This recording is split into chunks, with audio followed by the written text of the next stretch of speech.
What's going on YouTube? Jay Hemi here, back with another video.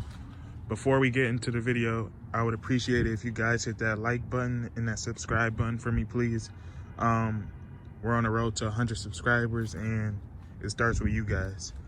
So please hit that subscribe button. But let's get back into it. I had no problem waiting for it because I know that it's gonna look great on my car and it's gonna make me stand out. But I'm gonna show you guys what it is. We got a diffuser. Sorry. So this is what I've been waiting months for. It's basically like your scat diffuser, except it's not carbon fiber, and I get another brake light. Well, they say it's supposed to fit OEM to the original one that's on the car, but we'll see when we get this installed.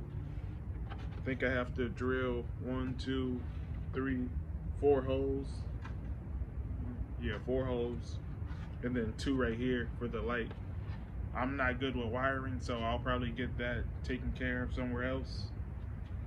But I can't wait to get it installed and show you guys. So this is the closest it's gonna get of being to the car. I'm just gonna show you guys an example. So it'll just go in the place of the stock diffuser. You know, I'll probably have to take the tips off and then reinstall them after I got the diffuser on.